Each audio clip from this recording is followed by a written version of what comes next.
அண்மை செய்தியை பார்த்து வருகிறோம். நாமக்கல் தேசிய நெடுஞ்சாலையில் அடையாளம் தெரியாத வாகனம் லாரி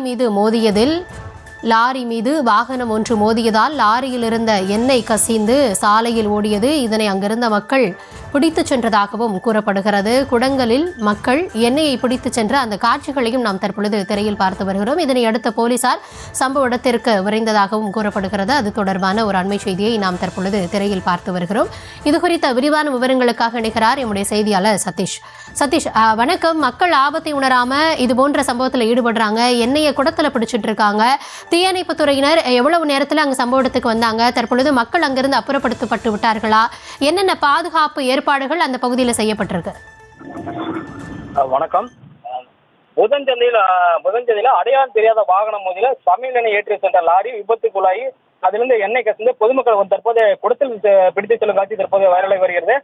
திருப்பூர் மாவட்டம் தாராபுரத்திலிருந்து மகாராஷ்டிரா மாநிலத்துக்கு சமையலுக்கு பயன்படுத்தக்கூடிய சுமார் 10,000 லிட்டர் கொள்ளல் கொண்ட எரிவில் ஆயிலை டேங்கர் ஒன்று நாமக்கல் தேசிய நெடுஞ்சாலை புதஞ்சலி வழியாக சேலம் நோக்கி சென்று கொண்டிருந்தது. அப்போது நாமக்கல் அடுத்த புதஞ்சந்தை அருகே சாலையில் செல்லும் போது ஆயிலை ஏற்றிச் சென்ற லாரியின் பின்புறம் அடையாளம் தெரியாத வாகனம் மோதிவிட்டு நிற்காமல் சென்றதாகவும் கூறப்படுகிறது.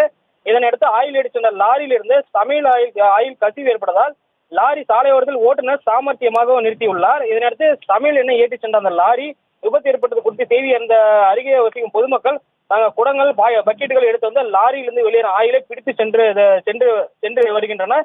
இந்த சாலை விபத்து குறித்து தகவல் இருந்த நல்லிப்பாளையம் போலீசார் சம்பவ இடத்துக்கு விரைந்து சென்று விபத்து ஏற்பட்டு சென்ற வாகனம் குறித்து விசாரித்து வருகின்றனர். மேலும் லாரியிலிருந்து வெளியேறும் ஆயிலை பிடித்து வந்த பொதுமக்களையும் போலீசார் அப்புறப்படுத்தி வருகின்றனர். தற்போது தொடர்ந்து விசாரணை நடத்தி வருகின்றனர். தற்போதைய விவரங்களுக்கு நன்றி சதீஷ்.